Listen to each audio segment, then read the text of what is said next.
Hey, have you ever wondered how to implement, video calling and stuff like that? Maybe group chat based on video or maybe audio, and maybe just end to end encrypted chatting, or let's say file sharing. These are peer to peer connections which require some technologies that are not HTTP. That's one famous protocol that's known by every developer in the world, or in this universe at least. But but apart from jokes, you need a new protocol for that. And you might heard of Socket.io, which is a good candidate, but it's not 90s anymore. I don't know if it was well created in 1990s or it was 2010 thing, but yeah, not Socket.io. It's the bare bone. So what we are going to use is WebRTC. Now, what is WebRTC? Good question. I don't know much about it either. Well, WebRTC is there is a whole website about it. It's something that Google built, and it can be used to jot down our task, that is to transfer data among peers. Well, with WebRTC you can add real-time communication capabilities to your application that works on top of open standard. So it supports video, audio, that is voice, and generic data to be sent between peers. Well, what's the meaning of generic data? Let's say, blob. If you don't know blob, it's just an array of bytes, or it's a binary array. Shut up. Well, something like that. Now we have a lot of documentation on this, like very famous ones. You can go to Mozilla. Obviously WebRTC had its own website, but I had hard time in implementing just this because some of the documentation I felt is pretty uh, depressing. I think I couldn't understand what's going on, and even in the tutorials, they were doing some weird shit. No one was explaining except for one tutorial that actually helped me implementing or understanding a lot of it, and then I could just implement. And I realized I had already implemented 90% of it. I just wasted 2 days on literally 10%, and that was all came down to 1% of work because I found a way around. And but before diving into code about WebRTC, let's see how its flow look like. Okay. Well, this is the documentation. This is another page of Mozilla Firefox documentation about web, and it goes something like this. There are two people connected through internet. One is caller, other is callee. Callie is Priya, probably from India. Caller is Naomi. Well, some random person from foreign land, just like my imaginary friends. Just kidding, I have real friends who I cannot see or touch, but I talk with them. I swear I do. So, yeah, how it goes is first you initialize yourself as a pair, that is basically you set up your audio video. That is going to be done through code, so I'm just explaining that using my voice and this diagram. So first, this is an invite function which creates a RTC connection, and that is a peer connection which identifies you as a unique entity on the internet which wants to connect to other people. So a peer, then it uh, it get this media stream, which is basically audio video stream to your computer, so you can see or listen, or you can do the same for the guy who is receiving your call. And once both is done, then you add tracks. Basically, you will get received data from your peer, then that data you have to stream into your whatever you have in your website, maybe a video tag or an audio tag, I don't know. Now once the invite function is done, you generate an offer. What is an offer? Now offer contains data about your peer and information that you want to make a connection between you and someone else. That someone can be anyone who has this offer. Now you generate this offer. Once this offer is generated, to you add it to your local description. Now don't ask me what is local description. There are two types of description, local and remote. Local description is description about yourself, and remote description is description about the one you are going to connect to. Apart from that, I don't know shit, so don't ask me. Fulfill, once the promise is fulfilled, so basically generating a local description or adding a local description, kind of one of them is a promise based task, so you need await, async await.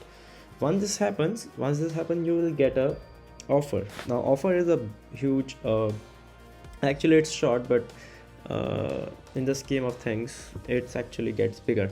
So it's a JavaScript object that you need to send through a signaling server, or not, spoiler, to your colleague, which is the other person who wants to connect to you. Now this is colleague, means a receiver. They take your offer, before taking, basically they take your offer and then they know, okay, someone wants to connect to you, but you are the receiver. So you create a connection, the WebRTC connection that we did here also. Now the second thing you do is you create a description. Basically you create your own description. This is pretty much misleading to me, to be honest. I kinda understand, but okay. So basically what this is you got an offer from someone else. Now that is a remote offer, even though it's his local description. For you it's a remote description because that person is remote for you. Then you add that offer to your remote description, which was his local description. Now you also do the media thing, and then you add tracks, basically, so you can see his face and your face, and then you create an answer. And once you created an answer, which is an async task, you add that answer to your local description. Now your local description, of course, is going to be a remote description from him. And once you generate the answer and add it to your local description, you send that thing to that answer, basically. So offer and answer are two things that you exchange first. Don't think about anything else.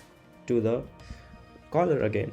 Now caller takes that answer and add it to the remote description, because the one who he or she is calling should be the remote, because he is local for himself. Now when you do this, you have something called signaling state that is going to be changed, and we will look into that maybe later, and that like what is going on. But right now I think you are going to be confused, so go through this documentation once. I will leave the links somewhere that you can reach, wherever that is. Now okay, then WebRTC layers know that this other connection which you got remote description from is called Priya, and then you are able to connect to that person. It's pretty simple, but if you follow the wrong tutorials, you are fucked for a week and you feel depressed and you think why you chose this career. Don't ask me how I know this. I have some personal experience. That's it. Now here you can hear a word somewhere here called ice layer starts sending candidates to Naomi. Now Naomi is the caller, and here the ice layer starts sending candidates to Priya. What is ice layer and what the fuck is this about? Let's see the ice candidate exchange. Now to be honest, in the layman term, it tells you who you are. So basically there is a stun server. Stun server tells everyone who they are. So ice candidates are basically a list of public IPs that tells you who you are, and you can send it to the other person so they know who you are.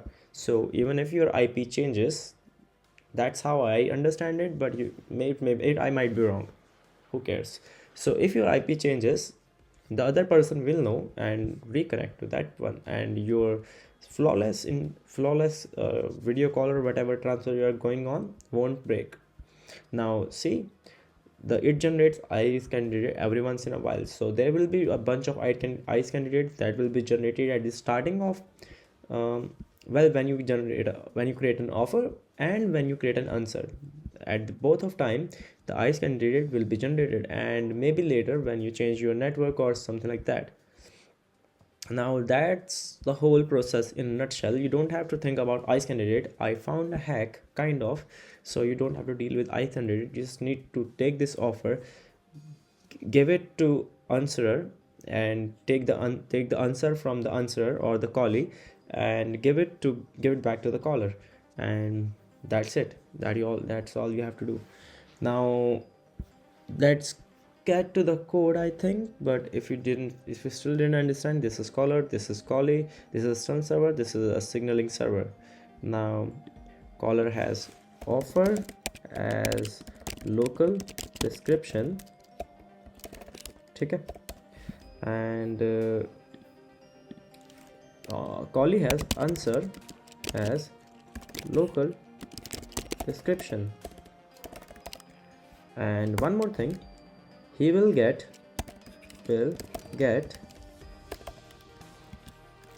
has will have offer as remote description. To be honest, just not to confuse you, he will first have the offer as remote description, then he will have his own answer. So instead of have or has, I can say receive generate. So he generates an answer after he uses an offer as a remote description, and he generates answer as a local description. Now I think I cannot explain better than this. That's as good as I am, and I've written wrong spelling, don't judge me. And he don't receive it, actually he generate the local description, and he receive answer as remote description. I don't know why I'm making D capital. I should also make R capital, then I should make L capital. Wow, I have OCD. Now he has offer, he has answer. Well, he don't have answer yet, but he generates offer, then he sends to a signaling server pass on to him, and that signaling server literally can be your express server or whatever backend you have.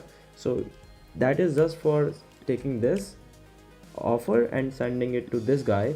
You can do this using maybe whatever. You can do it using socket.io, basically socket. So you just get there and zoop, or you can make a post request using HTTP, and then this can make a get request every second. I don't know what the fuck is technology, and that can also be happening. There is no hardcore rule, and you can literally take this offer. That's what we are going to do. Just a spoiler, you can take this offer, do copy, and go here and do paste. What? Yeah, so you literally paste offer here, and then you take answer, and then you copy, and then you paste, and then you paste the answer here. That's what I will be doing in this tutorial, because I don't have time to set up signaling server yet. And literally, even if I do, because I don't care about time, this video has already gotten so long and we haven't even started. Thing is, I don't really want to mislead you with like everything at once. So this is the explanation about WebRTC, or when I say you, it's really me. I want to explain it to myself, or the future me who is watching this video after a long time, because I forgot how to use this technology and I'm required to use it again in a project or something like that. So hi me. I'm pretty sure no one else watches this crap. So yeah, this video can be as long as it wants, that's what I'm happy about. I'm not here for like views or stuff like that. I don't want to earn from YouTube. At least that's what I think. And yeah, I have a job. So enough with this show off. I think I got what a signaling server is. It's just a normal thing, and I take this to there, and it just pass on to this, like this, and then generated offer goes here, and from here it goes, well, I fucked up, it goes like this, and you can see once it gets the answer, it will consume the answer, or let's call it add the answer to local description. Once added to the local description, it will just start working. Now what happened to ICE candidates again? So he will ask the ICE candidate from stun server, and he will also ask, or she will also ask the ICE candidate from stun server. They will have their own ICE candidates, but well, when you add ICE candidates, your local when you generate or receive ICE candidates, that's something I get to know after a very long time of starting this project, which was just for experiment. So when you receive an ICE candidate from the stun server using an event called on ICE candidate, then your local description also gets updated. So your local description will get bigger, like maybe offer here or answer here. Now that is good, because that means ICE candidates are being added to your answer or your remote, your offer. So you can just take that offer and answer, and you can add them to this, whatever this is. Like you can like you have already basically what the fuck I'm saying. You can take that offer that updated with the ICE candidate one and send it to your colleague, and he can add the offer now, and same goes for answer. As I said, these ICE candidate for sure will be generated when you create offer and answer, and first time it will be created for sure, and then it might get created later when you change your network or something like that. So the first ones are the important ones, they are the strongest ICE candidates, and then the weaker ones show up. So yeah, it's actually written in docs somewhere. Now yeah, that's all the theory. Let's get into code. My code, I'm going to be honest here, this code is not starting from scratch, and I'm not planning to anyways, not at least in this video. This is just me explaining some of the stuff that I have written, and you don't have to look into any other file. It's literally this file only, and there will be no import from anywhere. As you can see, it's just one import from React, that is a use effect. That's it, nothing else. And so okay, let me make this a bit bigger. You don't have to worry about any other thing, and there is an ugly file of WebRTC, and there is a clean file of WebRTC. And as I already said, I am not using sockets or any server for now in this tutorial to send my offer and answer between peers, but I'm doing it manually to show you literally what it takes to make this connection. Now you can see like the commit 2 days ago that says video chat works. That's so me. Okay, now first let's understand what are these states and this references. Basically, what is this? Now peer connection, I already told you, whenever if you want to connect to your peer, you need a peer connection. I will show how to create a peer connection, but for now that's all you need to know. These are like few methods, you can already see them. I will go through all of them one by one according to the order, but yeah, order is just from top to bottom. Peer connection is pretty simple. It's a peer connection, you can read more about it. In call or set in call, well, I need to make a state to be able to know in the UI when call is picked and when it's not. So if call is picked, I can do hang up, and if it's not already picked, then I'm an idiot. Why I'm doing a hang up when this call is not picked, right? So this is something you also need to do. well, to make it 100% functional, the hang up thing with, like, picking up call and stuff like that, you will need sockets for sure. I'm telling you, but here you don't need that really. Now, local video reference and remote video reference.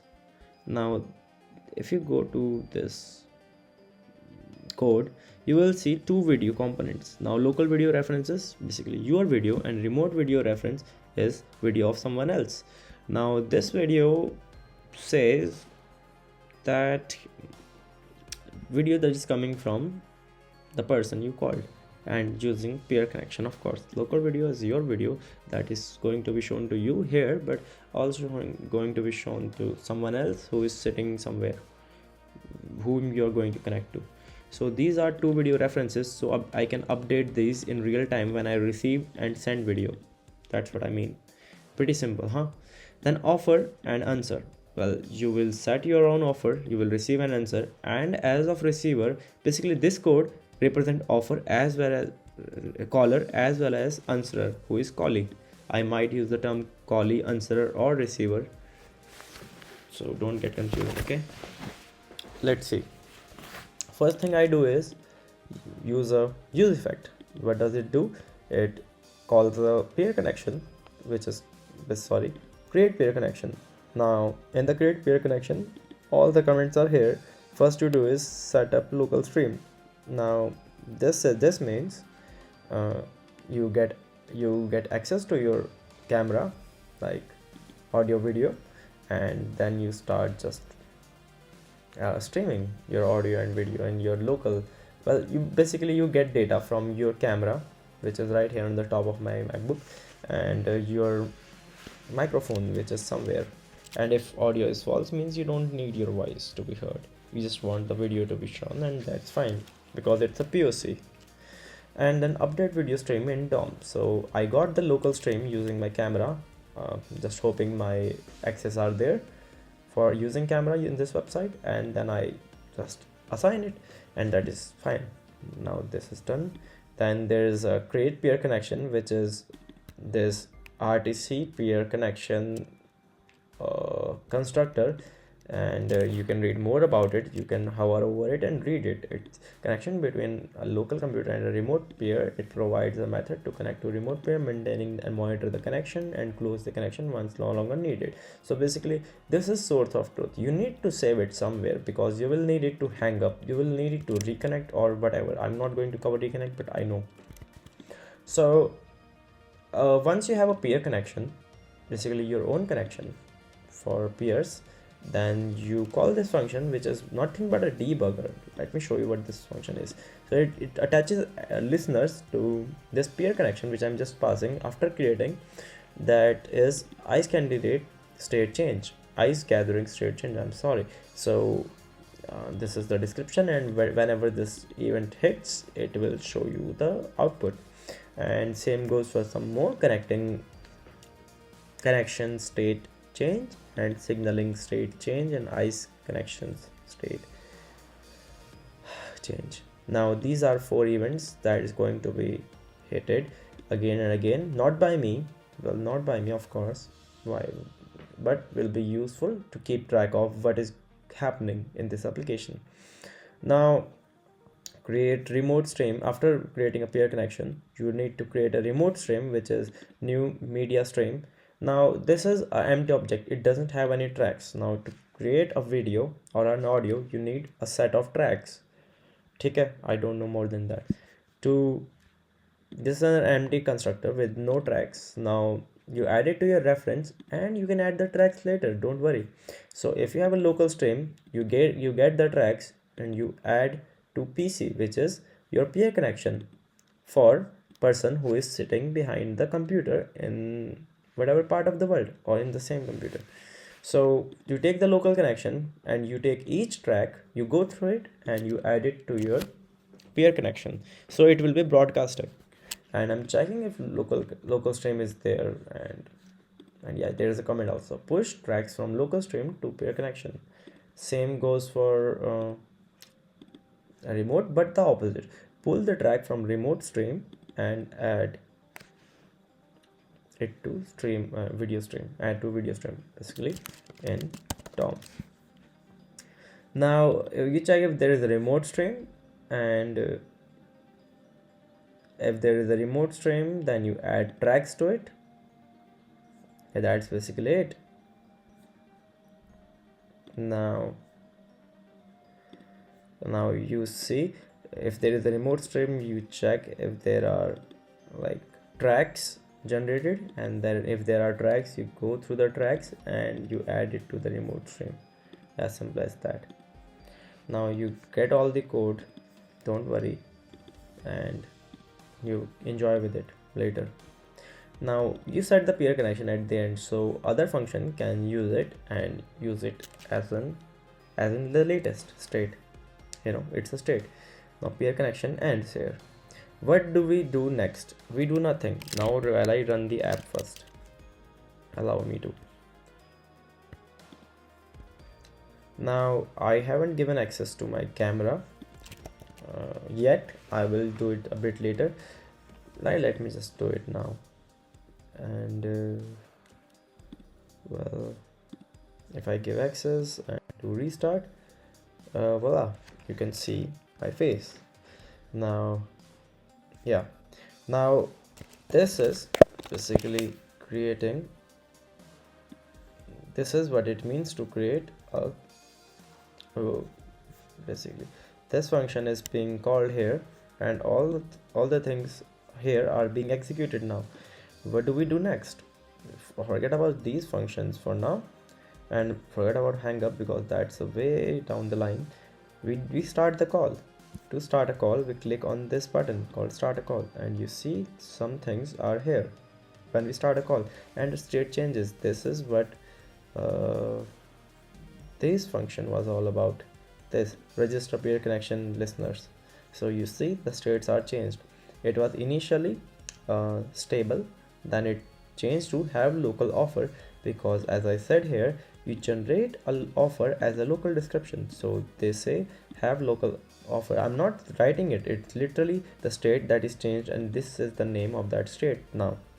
And let me just do this, and you can start a call again and literally have this. Now if you see these messages, just ignore them for now. Those are for an experiment.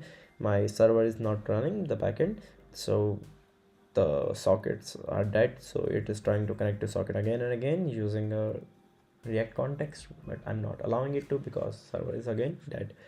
Now ice candidate changed to gathering, and then it's completed. So I told you already this also, when you create a local offer or a answer in your remote side, you will always have your first batch of ice candidates generated. So it's gathering and it's completed. Basically you got your ice candidates.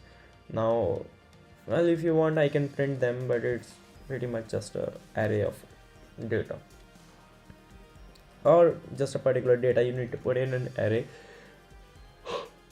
Yeah, so this is an offer, a huge offer. And if I show you now, if I do this, you can literally check it out. It has two things. One is called it's an offer, so I'm not lying. Another is this random data. This random data is very important because it tells you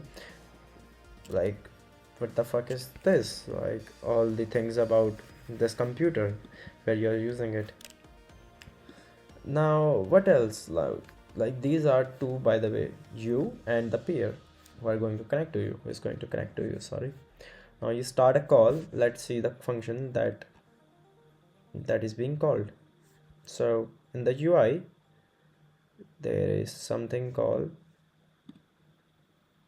start a call, and it has a function start call. That is start call. Pretty simple. Now this function is check if the peer connection is there. If it is not, then you throw an error, because what do you need call start for if there is no peer connection anymore? Then you generate ice candidates, and I will make. So basically generating ice candidates mean just this. You attach an event listener to the peer, and this event listener, if you are a callee, so I'm just asking what. So when it's being called, by start call function, which means callee who is going which means caller who is going to be called, who is going to call other person, is calling this function. Then you have to generate peer connection, and if it's caller means you are the one who called this, then you set local or set offer to peer connection dot local description, means you have some local description, and that gets updated whenever you receive ice candidate and you update it. That's what it means. It's really, and if this is called, it will be called by a receiver, that is a callee, and that will happen when you receive the offer on the receiver end, and when receiver generates ice candidate, that will be attached to this answer. So that this way I don't actually need to exchange the ice candidates that are generated for the first time. And even if I do later, that I'm not doing it, and I'm not planning to. If I feel it later, I might do it, and it's the same thing. So even if later ice candidates are being generated, I can, in the same function, I can attach a function that emits an event to send the ice candidate to my pair, which is the other person who is on the call, and he can add the ice candidates, and for me I can generate, and vice versa, for him he can generate and he can send to me and I can add. But we don't need that. So when ice candidate generates, it just updates the offer and it updates the answer. If it is generate ice candidate is called by receiver who is calling. Well, once you generate ice candidates and make that happen, you also do one more thing. You create an offer. So offer description is what this promise based function is. You create an offer, you set your local description here, and then what you do is you create an object, JavaScript object, and then you set an offer. Now when you set an offer, that offer was actually visible here, the offer thing. So because you are setting an offer, and no, you cannot do that without this, and you're setting, and well, what happened?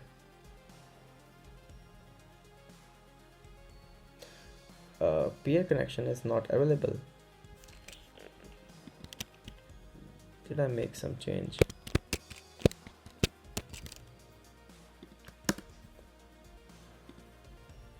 Yeah, so I don't know what happened for a second there. I was actually scared my tutorial is ruined.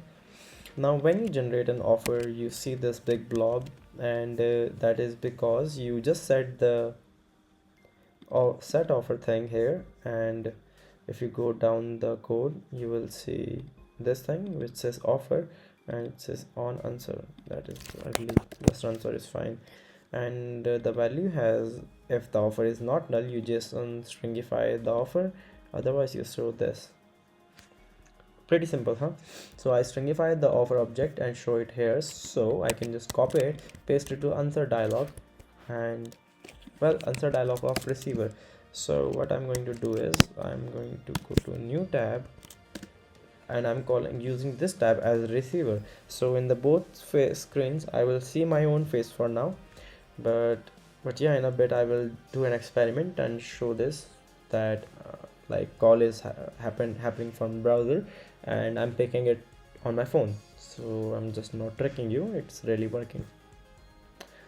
Now we see what happens here. Once you create an offer, ideally you should send it using a socket to your pair, which is this guy, and he will receive this and he will click on answer call.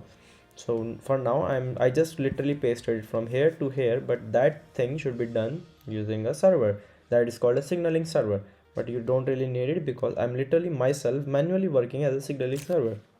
Now you answer call.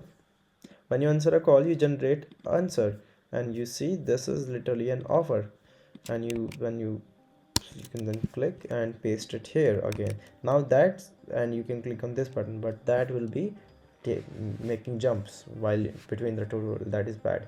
So let's just understand when I paste my offer here and click answer call, how this is generated. Pretty simple. Answer call is a function just like uh, just like this function, that is start call. Answer call, you do few things. Get offer from database, and using the reference ID of caller, offer contains ice candidate, that I already explained so many times. And now this thing ideally should be done by, well like this only. You get a caller ID or whoever it called you, and then you fetch it from database. So this is a to do, but for now I will just parse the offer, which is, well, when you paste the offer here, it on change, it will trigger an on change, and it will set the value of offer. So that's what is happening, and going to take advantage of that. And now I have offer, then it's a string, so I'll parse it, and when I have an offer, that's how I'm like copy pasting. So once I have the offer, what I do is I just again repeat the process, but as a receiver. So when ice candidate appeared, it updates the answer, set answer, because answer is, what is this is an answer, and I copy the answer and paste back to the caller, but that will happen in a while. So you get offer from the database. Set offer to peer connection means your own connection as a callee. This is the person who is receiving the call, by the way. This is the first function that executes on his end. After, of course, this function, I hate this thing with like open. Just close this, fine, it's much clear. So create peer connection will automatically be called when you load the screen, but other than that, let me just don't show my face anymore, I don't want to.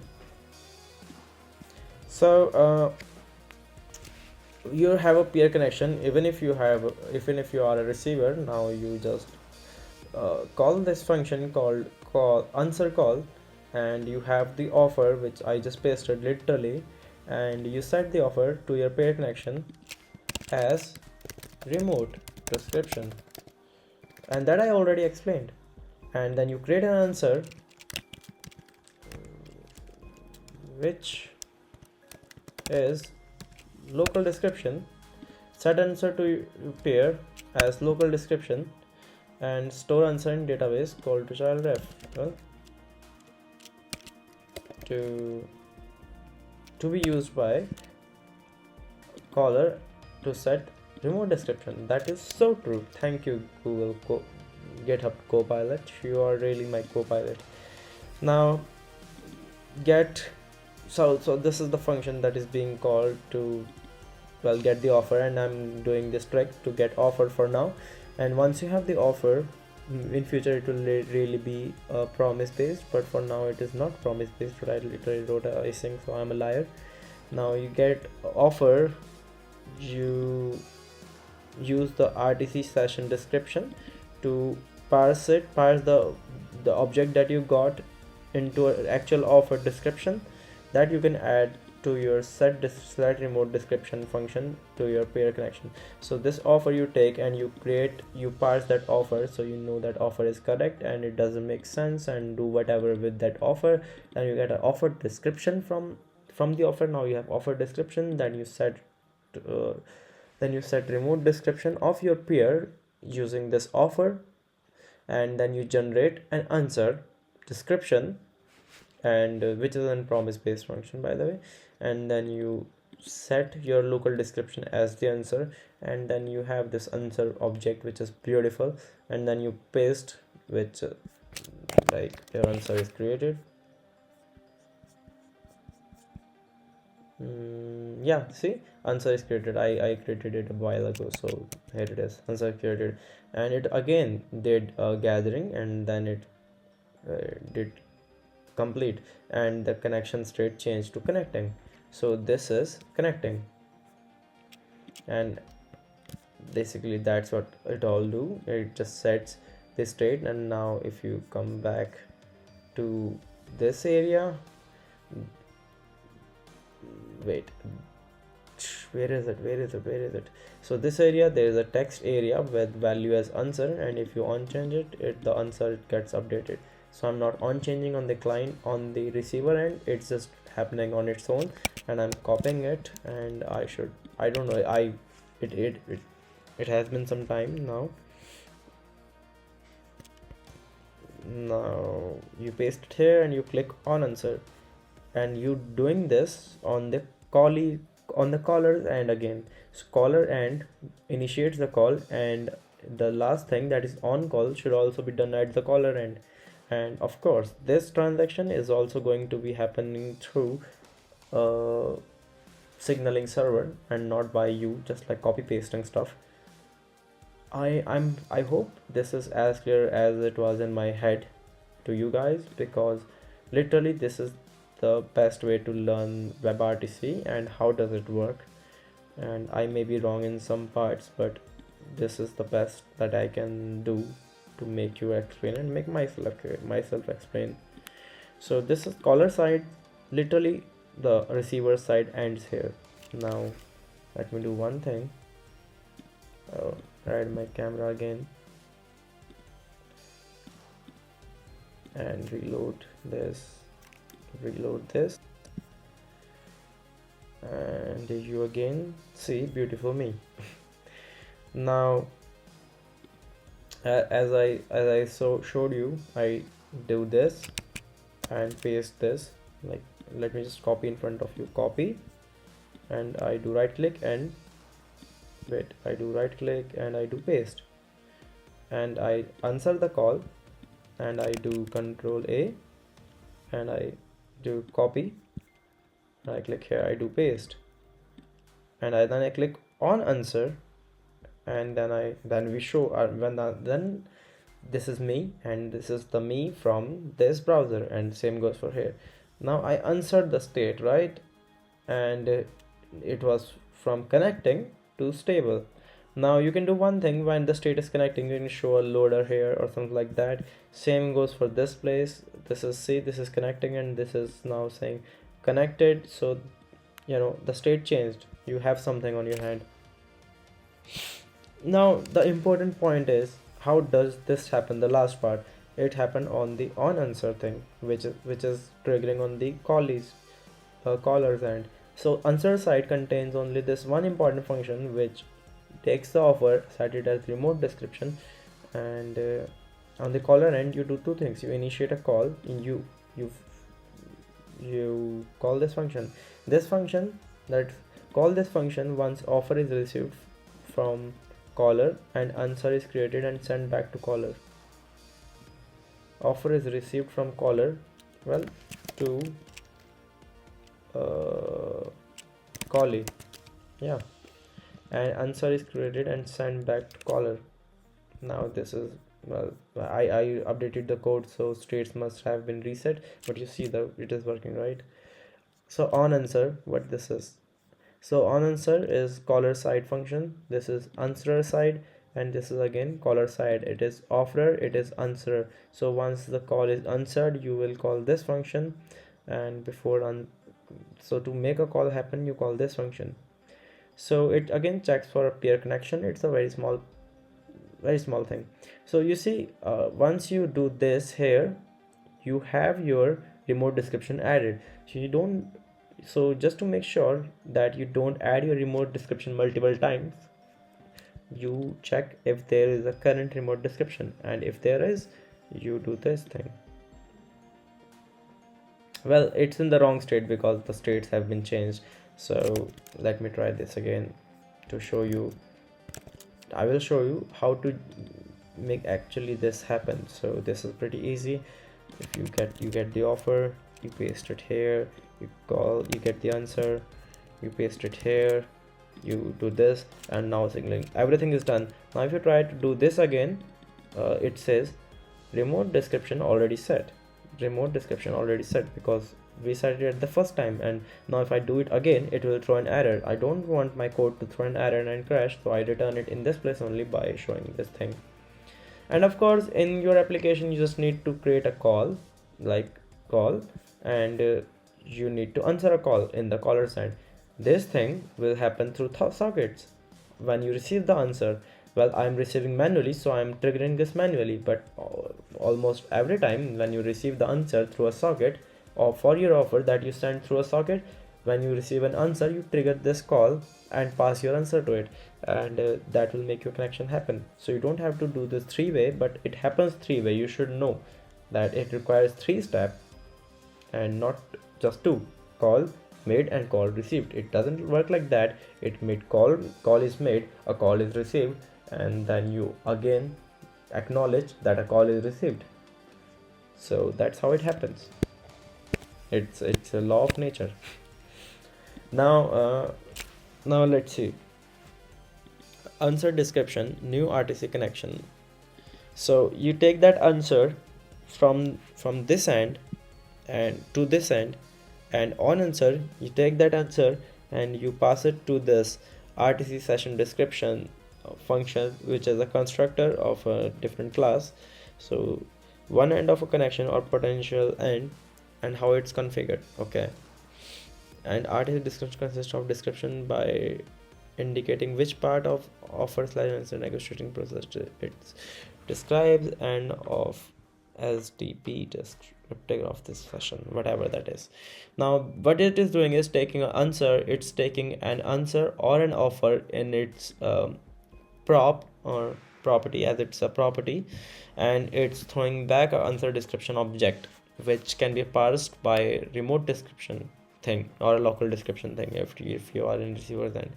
So you take this answer, you add it to your remote description, and you set is in call true. Why this is important? If you search in call, it's used here. If it's an in call the hang up. So you see a button called hang up here. Now it should be here also, but that would require again, well, RTC. No, not RTC sockets, because, well, how do I know that on answer has been called? So when this is called, just let this guy know that this answer has been picked and your connection has been moving. So just show the hang up thing. Now from here I can hang up, and I can show you the functionality of hang up.